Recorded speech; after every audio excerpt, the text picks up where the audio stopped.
Mga kaibigan, may good news para sa lahat. Kung gusto nyo nga makabasa ng mga balita tungkol sa Mindanao, wala nang iba kundi ang Mindanao Examiner newspaper. Mindanao ang sirkulasyon, Mindanao ang balita. Ang Mindanao Examiner sa Basilan, Sulu at Zamboanga. Gumawa na rin ito ng mga independent films at ABP, audiovisual presentation, at may photography at video services pa. Bisitahin po natin ang kanilang website sa MindanaoExaminer.com o tumawag sa 9925480. Marami pong salamat. Kaya natin to.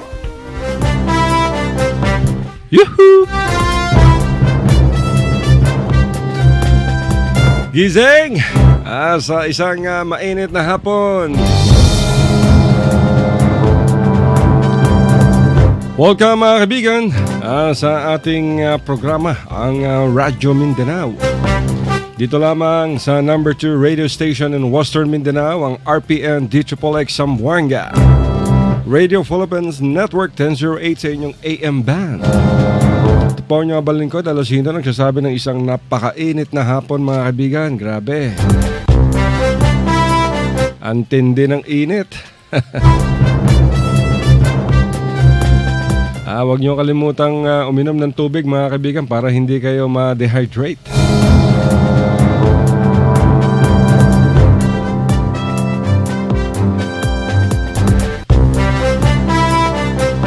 Assalamualaikum, Basilan, Sulu, Tawi-Tawi, at siyempre mga OFWs natin sa Sabah, Malaysia at sa buong mundo, sa Hong Kong.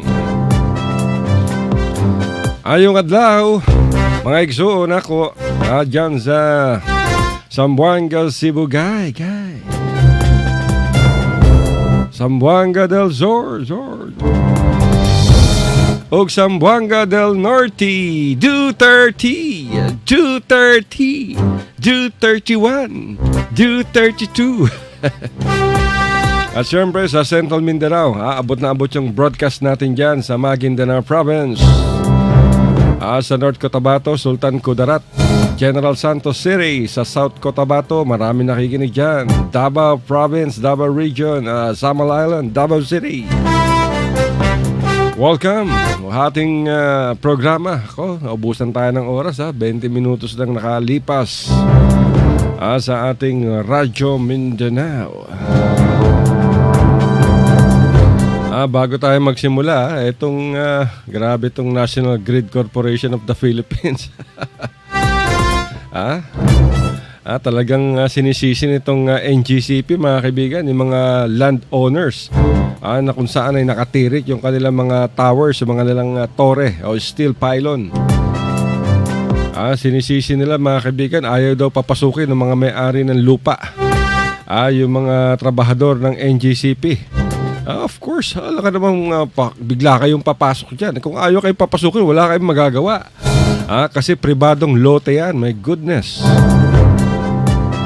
Ang lakas mang uto nitong NGCP sa mga members ng media.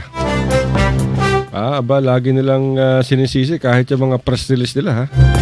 Sinisisi nila yung may-ari ng mga lupa. Hindi raw pinapayagan magtrabaho yung mga workers ng NGCP. Very uncooperative daw. At nagtatanim daw ng mga puno sa ilalim ng mga tore. Wala na kayong pakialam dyan, my goodness. Kahit anong gawin ng may-ari ng lupa dyan, wala kayong pakialam. Kasi pribado yan. Dyan yun na nga lang itinayo yung tore ninyo eh. Dapat kung gusto ninyo, bayaran ninyo yung mga landowners, di ba mga kaibigan? Kahit naman ako may-ari ng lote, hindi ko kayo papayagan, trespassing kayo. Tapos itong propaganda ng NGCP, lahat ng sisi itatapon sa mga may-ari ng lote. Kaya raw hindi nare-repair yung mga tore nila dahil uncooperative daw yung mga may-ari ng lupa. At sasabihin nila yung mga lugar na yan hostile areas. Nako. Ang laki-laki ng kinikita mga kaibigan ng National Grid. Talagang grid. Corporation of the Philippines. Alam nyo ba sino may-ari niyan? Si Henry C. Isa sa pinakamayaman sa buong Pilipinas o baka sa buong mundo. Siya rin yung may-ari ng Shoemart SM. Ang gusto ng NGCP lahat ng sabihin nila sa mga may-ari ng lupa sunod-sunuran na lamang itong mga landowners. Kung sinabi nilang etong gusto naming bayaran sa lupa dito, bibili namin yan 20 pesos per metro kwadrado. Kailangan talagang pumayag ang mga landowners. Kung hindi, babansagan ng NGCP ng mga uncooperative yan o kaya mga hostile. Ang laki-laki ng kinikita ninyo kay talaga. Mapipigilan nyo ba yung mga lot owners na magtanim? Yan ang kanilang kinabubuhay. Kung gusto ninyo, tanggalin ninyo yung mga tori ninyo sa lupa ng mga pribadong may-ari. Diba? Diyan nyo ipatong sa ulap yung mga tori ng NGCP. Ang lakas nyo talaga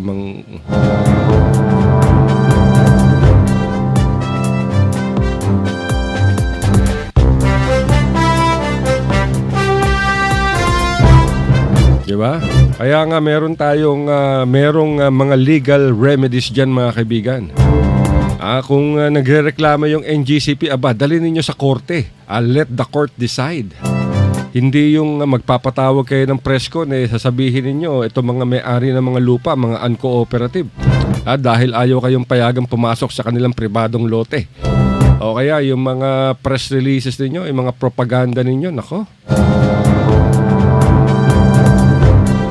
Tapos alam nyo ba mga kaibigan, gusto pa ng NGCP na may yung mga mayors, mga governors ay puwersahin itong mga pribadong may-ari ng mga lote na bigyan sila ng lugar upang magawa nila ang kanilang trabaho. Hindi pwede yan. Private land dyan. Dalhin ninyo sa korte yan kung meron kayong hinaing sa mga pribadong lot owners. Bayaran ninyo na. Kailangan bayaran ninyo yan mga kaibigan, di ba? Hindi pa pwedeng ang laki-laki ng kinikita ng NGCP. Di ba? Unang-una, sino ba nagsabi sa inyo na itayo ninyo yung tore sa loob ng mga pribadong lupain? Di ba? Yung mga iba dyan, nasa loob pa ng ancestral domain, I suppose. Kaya pag maniniwala kayo sa mga sinusulat ng media na kumakagat dito sa mga propaganda ng malalaking kapitalista, nako. Buti na lang nandito yung Radyo Mindanao na siyang magsasabi ng totoo, pawang katotohanan lamang. So help me, alien.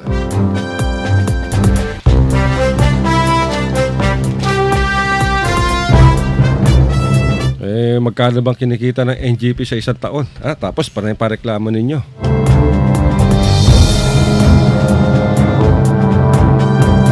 Tapos sisisihin nila pag nagkaroon ng blackout. Nako kasi nagka-blackout hindi namin ma-repair yung isang tore. Dahil ayaw kami papasukin ng may-ari ng lupa. Natural, privado yan. Private property yan Ay nako. Anep. Bueno mga kaibigan, nako, eto isang bad news. Bakit puro na lang bad news yung binibigay sa atin ng ating news department dito sa Radyo Mindanao? Ganun ba? Okay, ito yung balita mga kaibigan.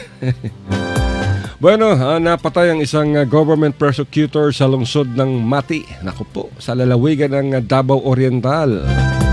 Nabatid sa mga ulat na papasok umano sa kanyang trabaho si Attorney Rolando Acido. Nang ito'y birahin ng dalawang lalaking sakay ng isang motorsiklo kahapon ng umaga. Agad rin tumakas ang mga kriminal na paniniwala ang mga hard killers. Hindi pa mabatid ayon sa pulisya ang motibo sa pagkakapas lang kay Acido. Ngunit kinundinan na ito mga kaibigan ng mga kasamahan ni Prosecutor Rolando Acido sa Hall of Justice. Iniimbestigahan ngayon ng pulisya ang krimen upang mabatid kung sino ang nasa likod nito o ano ang dahilan ng pagpatay. Grabe, pati ba naman yung prosecutor? Ano ba naman tong mundo natin? Siyempre, pag may bad news ba, may good news. Dumating yung mga Malaysian members ng International Monitoring Team, mga kaibigan, sa lalawigan ng Cebu, Sulu. At nakipagkita kay Vice Governor Noronisa Tan bilang bahagi ng kanilang pagpupugay sa opisyal. Aba, napakasipag nitong si Vice Governor Noronisa Tan, nako. Talaga swerte ang Sulu. Ayon sa ating correspondent sa Sulu Province, si Al Francis Salinas, ay sinabi nito na itong mga IMT members ay kinabibilangan o pinangungunahan ni Major General Datuk Wira Samros bin Muhammad Zain. At kasama rin rito si Colonel Muhammad Saki bin Abu, Lieutenant Commander Shamer bin Usdon, Major Muhammad Nur Yazdi bin Yahya, Karamudin bin Sulaiman, Muhammad Nur Akmal Danis bin Abdul Rahim Liarba, Abdul Rahman bin Abdullah, at Abdul Jafri bin Muhammad Sarif. At sila ay sinamahan ni Corporal Richard Anthony Abu at Private First Class Jolibert Tupas. Ganon din sina Lieutenant Colonel Abdurasad Sirajan at Staff Sergeant Philip Villamar ng Philippine Army. Nagbigay sila ng courtesy call dito kay Vice Governor Noronisa Tan. At nakipagpulong din sila kay dating Sulu Governor Sakurtan at pinasalamatan itong si Sakurtan. At ganoon din ang kanyang may bahay na si Noronisa, ang Vice Governor, sa kanilang patuloy na suporta sa peace process at sa pag-host o pag-welcome dito sa International Monitoring Team. At sila'y nagpalitan pa, mga kaibigan, ng tokens. Wow!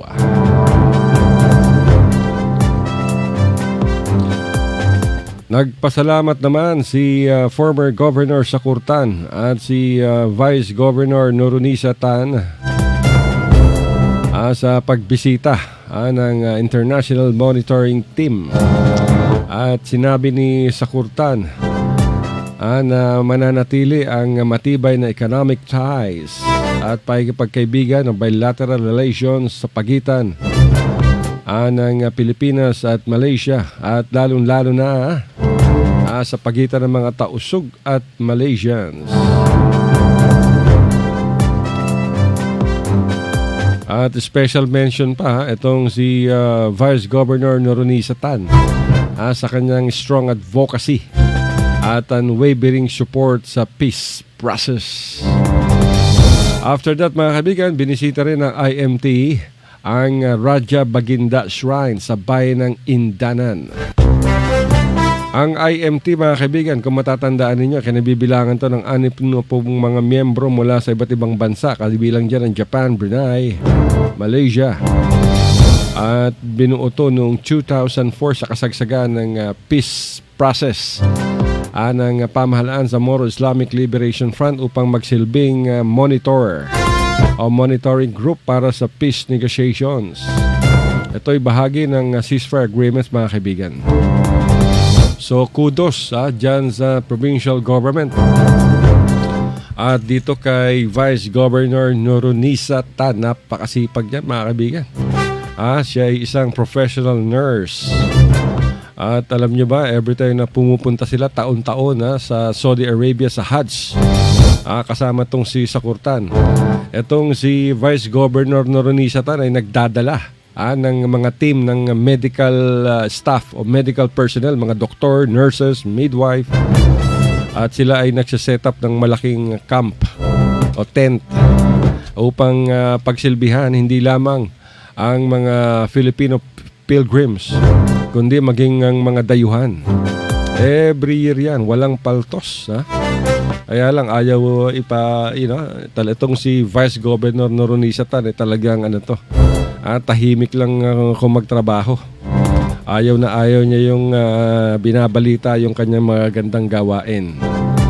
Pero marami naman ang nagsasabi sa atin kung ano ang nangyayari.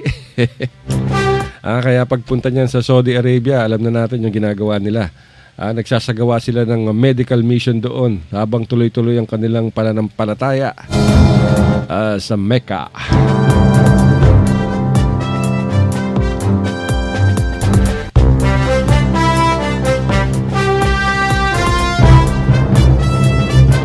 Oy, maganda yung naging pagtanggap nung bansang Hapon sa bisita nitong si Tatay Digong Duterte. At katulad ng inaasahan, mura dito, mura doon. Utang na niya. Ay, nako. At muling ipiniliwanag ni Tatay Digong ang kanyang kaayawan dito sa bansang Amerika.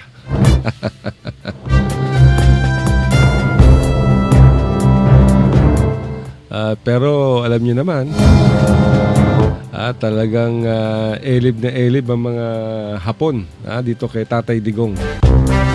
At maging si Prime Minister Abe ay talagang elib na elib. Yan ang maganda dyan, mga kaibigan, respeto. Ayan ang sinasabi ni Tatay Digong, respeto ang kailangan.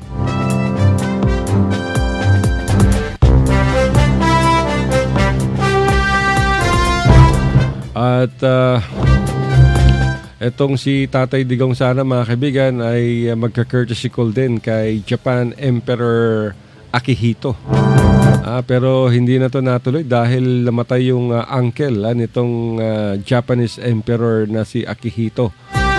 Namatay sa katandaan itong si Prince Mikasa. Imagine sa edad na 100, mga kaibigan.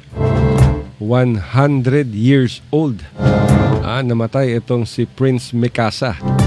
Na uncle naman ni Japanese Emperor Akihito.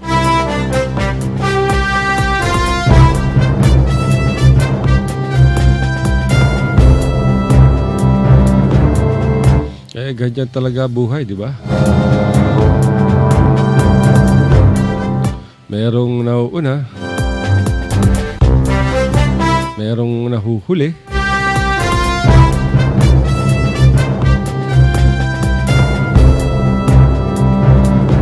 pero mahalaga dito, mga kaibigan, yung matagumpay. Matagumpay na pagbisita nitong si Tatay Digong. Hanggang ngayon ay nasa Japan pa rin. At marami ng pledges ang Japanese government, mga kaibigan, sa ating bansa.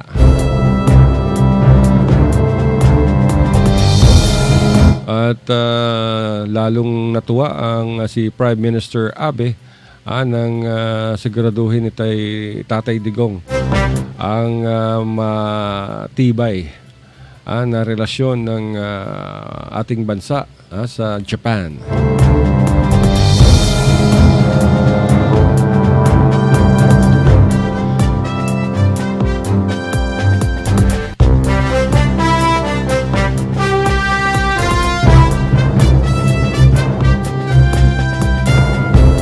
Antayin natin yung siguro yung pagbabalik nitong si Tatay Digong, mga kaibigan, upang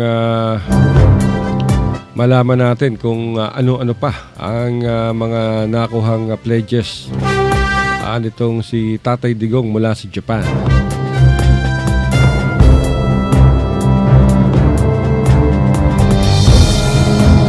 Lahat busy, Ang pagkakaalam natin ayon sa ating reporter dyan sa Davao City, maging si Vice Mayor Paulo Duterte, yung anak ni Tatay Digong, ay nasa isang pagbisita rin sa China. At si mismong Vice Mayor Pulong Duterte ang nanguna sa official delegations ng Davao City sa Shanghai. At nakipagkita itong si Vice Mayor Pulong Duterte at ang kanyang mga kasabahan kay Shanghai Vice Mayor Chen Yin sa City Hall mismo. At doon ay pinag-usapan ang posibleng bilateral cooperation o kaya yung sisterhood agreement sa pagitan ng Shanghai at Davao.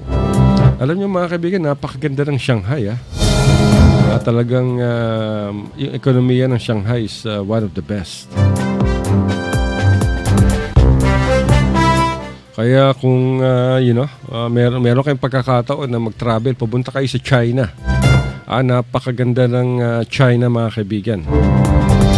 Napaka-rich in history ng China, yung culture nila. Alam nyo ba, sa bawat rehiyon ay iba-ibang kultura. Napakalawak ng China. At ako balang araw gusto kong, bago ako ihimla, gusto kong mapasyal ang China. At napakagandang bansa niyan.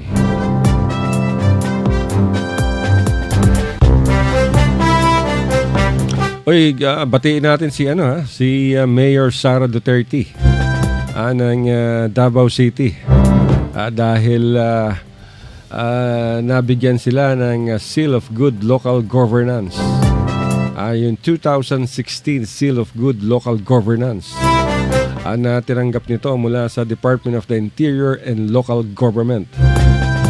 At nagpasalamat si Mayor Inday Sara sa lahat ng mga mamayan ng Davao City, sa lahat ng mga empleyado dahil sa pagkakatanggap nitong Seal of Good Local Governance. Pero mabilis din sinabi ni Inday Sara na yung kanyang ama ang nasa likod ng tagumpay ng Davao City.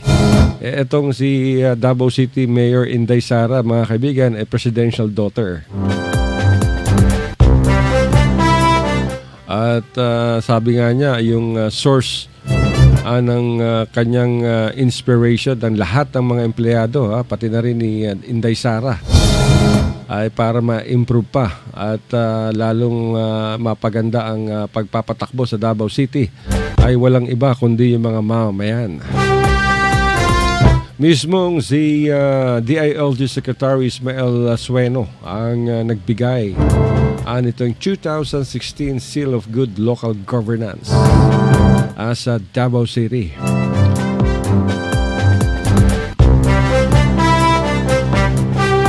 Kaya napakaganda.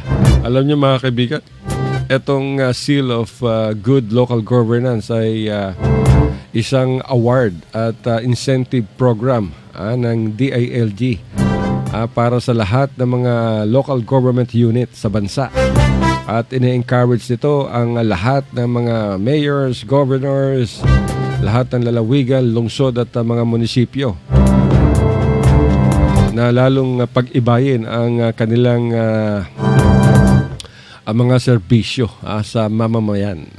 Kaya because of that, nabigyan yung Davao City ng Seal of Good Local Governance. Yahoo! So, congratulations kay Mayor Inday Sara. Napakagaling niya, mga kaibigan. Katulad ng kanyang ama. Bueno, imbes na magalit naman si Tatay Digong, ay sinang-ayunan naman ito ang pasaring sa kanya ng ilang dayuhan, particular sa mga batikos ito sa European Union. Sabi ni Tatay Digong, ganito talaga ako, ganito ako noon, ganito ngayon, ganito ako bukas. Basta importante sa akin, ginagawa ko yung trabaho ko para sa Pilipino, para sa sambayanan. At hindi para sa sarili ko, at lalo-lalo na hindi ako magdanakaw. Ayan na nga ba sinasabi natin. Tapos pinipilit pa nitong si Congressman Harry Roque na pumunta si Tatay Digong sa Amerika para mag-courtesy call daw. O kaya para mag-state visit. Nawawala yata sa sarili itong si Harry Roque. Pinagbumura na nga ni Tatay Digong yung si Barack Obama dyan. At yung iba pang opisyal ng Washington, papupuntahin mo pa sa Amerika upang maggumawa sa isang state visit. Wow! Sabi pa ni Congressman Harry Roque, baka sinabi daw ni Erap na baka matulad sa kanya si Tatay Digong na na-depose dahil sa pagtaboy nitong si dating Pangulong Erap Estrada sa Amerika, palabas ng bansa, yung kampo, yung Subic, di ba? Nalimutan na yata ni Harry Roque na si Pangulong Joseph Estrada ay tinanggal sa pwesto hindi dahil sa Amerika, hindi dahil sa pagtataboy niya sa Amerika, kundi dahil sa kasong pagnanakaw. Di ba? Ayun ang totoo dyan. And then papupuntahin mo pa sa Amerika si Tatay Digong for a state visit. Siguro amboy itong si Congressman Harry Roque. Oy, binabungkat mo yung pangalan ko dyan. Akala ko magkaibigan tayo. Ikaw talaga, huwag kang pupunta ng Manila. Hindi ka na makakainin. Dito pala si... alam mo, Mayor Estrada, kwento-kwento lang ito, napapag-usapan lang ito. Nag-react lang tayo dito sa opinion nitong si Harry Roque. Okay. Thank you. Love you. I love you rin, Mayor. Okay talaga ito si Mayor Erap, ano? Pag nagpunta tayo ng Maynila, bigyan natin doon ng Blue Label o kaya Suntory Whiskey. Yan ang paborito niya. Umiinom pa si Mayor Erap? Hoy, good boy na ako. Hindi na ako umiinom, Al. Nag-i-stem cell na lang ako. Stem cell? Kaya pala medyo nakakalakad na si Mayor ngayon. Anyway, congratulations, Mayor Erap. At malakas na malakas ka. Pwedeng-pwede pa. Alam kong pwede pa. Ay, nako.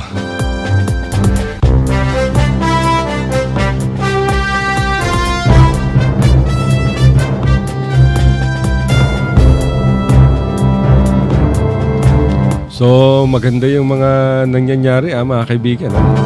At tuloy-tuloy pa rin. Busy-busy itong si Tatay Digong sa kanyang mga pagbisita. Ang alam natin, itong si Agriculture Secretary Manny Piñol ay pupunta sa Amerika. At aattend yata ng isang agriculture event yan. That's good, Pero importante rito, siyempre, yung interes ng mga mamayang Pilipino. At yung interes ng ating bansa. Sabi nga ni Tatay Digong, in 2 years, dapat wala nang mga sundalong Amerikano. Wala nang sundalong Amerikano, dapat lamang. Kaya lang, may dumating na naman ang mga Amerikano sa Zamboanga City, mga kaibigan. Hindi natin alam kung anong gagawin niya dito. Siguro mag-i-spy na naman sa Malaysia.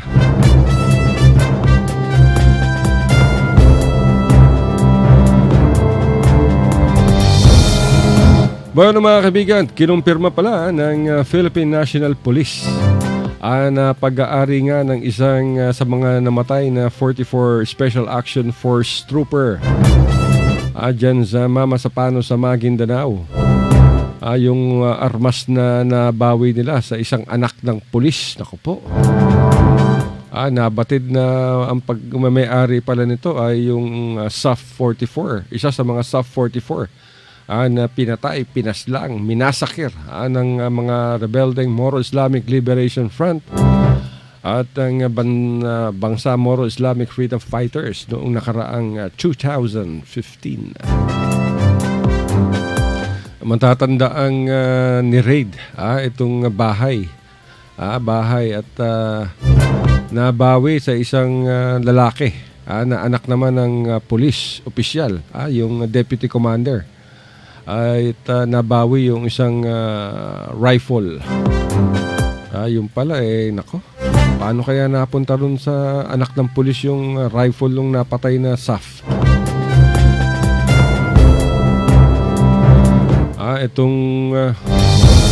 Itong si Nasser Karim, mga kaibigan, ayun yung pangalan nung nung dinakip ng pulis dahil sa kasong droga. At sa kanilang paghahanap sa paghahalugog sa kanyang bahay, doon nakita yung mga iba't ibang armas. At isa rito yung M4 na pag-aari ng isang pulis ng SAF na pinatay dyan sa Mama Sapano. Itong si Nasser Sulik Karim, mga kaibigan, ay anak ni Senior Inspector Sindato Karim. na na-relieve na rin sa kanyang pwesto. At kung matatandaan mga kaibigan, madaling araw noong Oktubre 11, ng ikasa ng pinagsanib na person ng Regional Anti-Illegal Drugs Special Operations Task Group sa Region 12 at ng Philippine Drug Enforcement Agency sa naturang rehiyon at ng Philippine Army ang paghahain ng search warrant siyam dito sa anak ni Senior Inspector Sindato Karim. At nakipaglaban to mga kaibigan, kaya meron napatay na isa.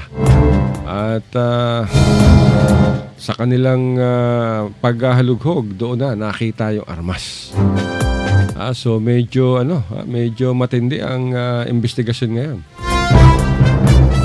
Dahil ang sabi nung ama member daw ng Barangay Police Action Team itong kanyang anak. At lahat ng mga armas ay may mga papeles, lisensyado at may permit to carry. Pero paano? Paano nangyari yun?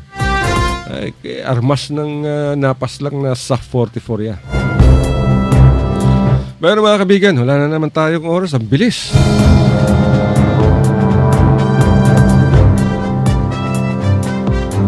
Salamat pala kay Kuya Bert. At inupuan niya ng 10 minuto yung ating programa habang meron tayong kausap ng mga advertisers dito sa Radyo Mindanao. Yung mga gustong mag-advertise, maglagay ng kanilang commercial sa Radyo Mindanao, maaari kayong mag-text sa 0995-520-2358 at sa 0947-482-3453. Ayan ang sales department ng Radyo Mindanao mga kaibigan. Na tayo napapakinggan sa buong malaking bahagi ng Mindanao. Ulitin natin yung ating sales department sa mga gustong maglagay ng commercials and advertisements. Maaari nyong i-text ang aming sales department sa 0995-520-2358 at sa 0947-482-3453. Ay, magandang hapon pala. Nakikinig sa atin yung mga physical therapist ng Stress Away Spa. Diyan lamang pagkalagpas ng Zamboanga City Electric Cooperative kung kayo manggagaling dito sa Yubenco. Yung Stress Away Spa. Napakamura, napaka-professional ng kanilang serbisyo. At magaling magmasahe. Yung mga physical therapist nila, yung mga massage therapist. Ulitin natin ang spa. Stress Away Spa. Diyan lamang malapit sa Samselco. At syempre, nakikinig sa atin yung Blue Jazz Beach Resort and Water Park sa Samal Island. Kung gusto nyo magdiwang ng mga events, reunion, birthdays, wedding, anniversaries, baptismal, o kaya naman ay retreat, seminars, and workshop, punta na kayo sa Blue Jazz Beach Resort and Water Park sa Samal Island. 10 minuto lamang ang layo niyan sa Davao City. Sakay lang kayo ng water taxi sa Sasa at andyan na kayo in 10 minutes. Tawagan nyo sila mga kaibigan kung gusto nyo magpa-booking o kaya mag-reserve ng function rooms. Tawag na sa 082-284-2000. Ulitin natin yung kanilang telephone number 082, ayun yung area code, at 284-2000. O kaya i-text nyo sa kanilang cellphone number 0998-967-8001 up to 8005. I-save niyo yung numbers at malapit ng Pasko. 0998-967-8001 up to 8005. At kung gusto nyo naman sa mga mahilig magluto at instead na kumuha kayo ng HRM, mag-enroll na lang kayo sa Center for Culinary Studies sa Davao City. Sa HRM, pagka-graduate nyo dyan, ang trabaho ninyo, bagsak ninyo, waitress, food attendant. Sa mga hotel, mag-i-intern pa kayo sa hotel. Imagine, nag-HRM kayo, tapos food attendant. di mag-aral na lamang kayo sa Center for Culinary Studies. Dyan sa Davao City.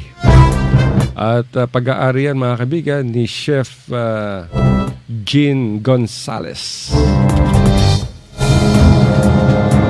At ongoing yung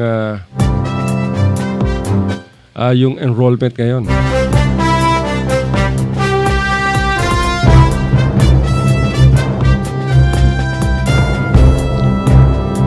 Diyan yan sa Davao City. So yung mga taga Mindanao, kung gusto ninyong mag-aral, saan pa? Di dyan na. Sa Center for Asian Culinary Studies. At open yung kanilang enrollment ngayon. Meron silang diploma in professional culinary and pastry arts. Magsisimula yan sa November 22.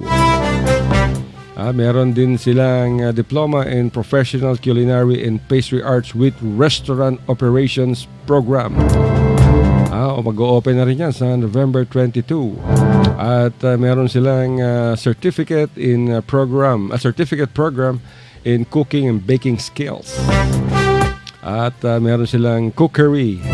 Meron din ang ino-offer ang Center for Asian Culinary Studies, ang iba't ibang fundamentals of baking and pastry production, restaurant operations program, at pati na rin yung basics to wine and food pairing.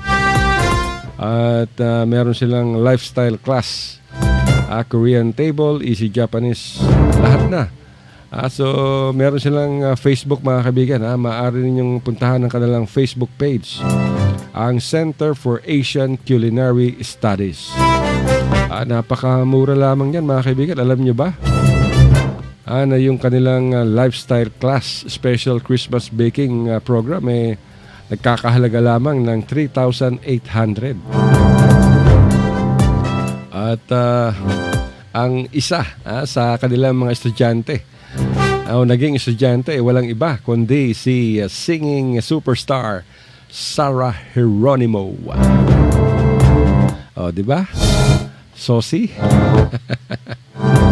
Maraming mga artista, mga kaibigan, ang nag-aral diyan sa Center for Asian Culinary Studies in Davao City. So instead of mag-HRM, di mag-chef na lamang kayo. At malaki pa sweldo, maaari kayo magtayo ng sarili nyong restaurant, maaari kayo magtrabaho sa hotel. Di ba? Baka, who knows, maging international celebrity kayo. So, maaari nyo silang tawagan sa kanilang telephone numbers 082-300-2992. Ulitin natin. Tawagan nyo sila sa telephone number 082-300-2992. Ang Center for Asian Culinary Studies, Davao City. Lahat tayong oras. Nalalaki na yung mata ng ating PA. Pero mga kaibigan, maraming salamat sa isang oras na pakikinig sa amin dito sa Radyo Mindanao. Isang oras ng chismisan, opinion, komentaryo, wala na iba. Sa Basilan, Sulu, Tawi-Tawi, sa lahat ng mga nakinig sa iba't ibang bahagi ng Mindanao. Maraming salamat po. At ito po nyo ang balingkod, Dalasinto. Nagsasabing isang napakainit na hapon sa inyong lahat. I love you. Mama, chup chup. Take care.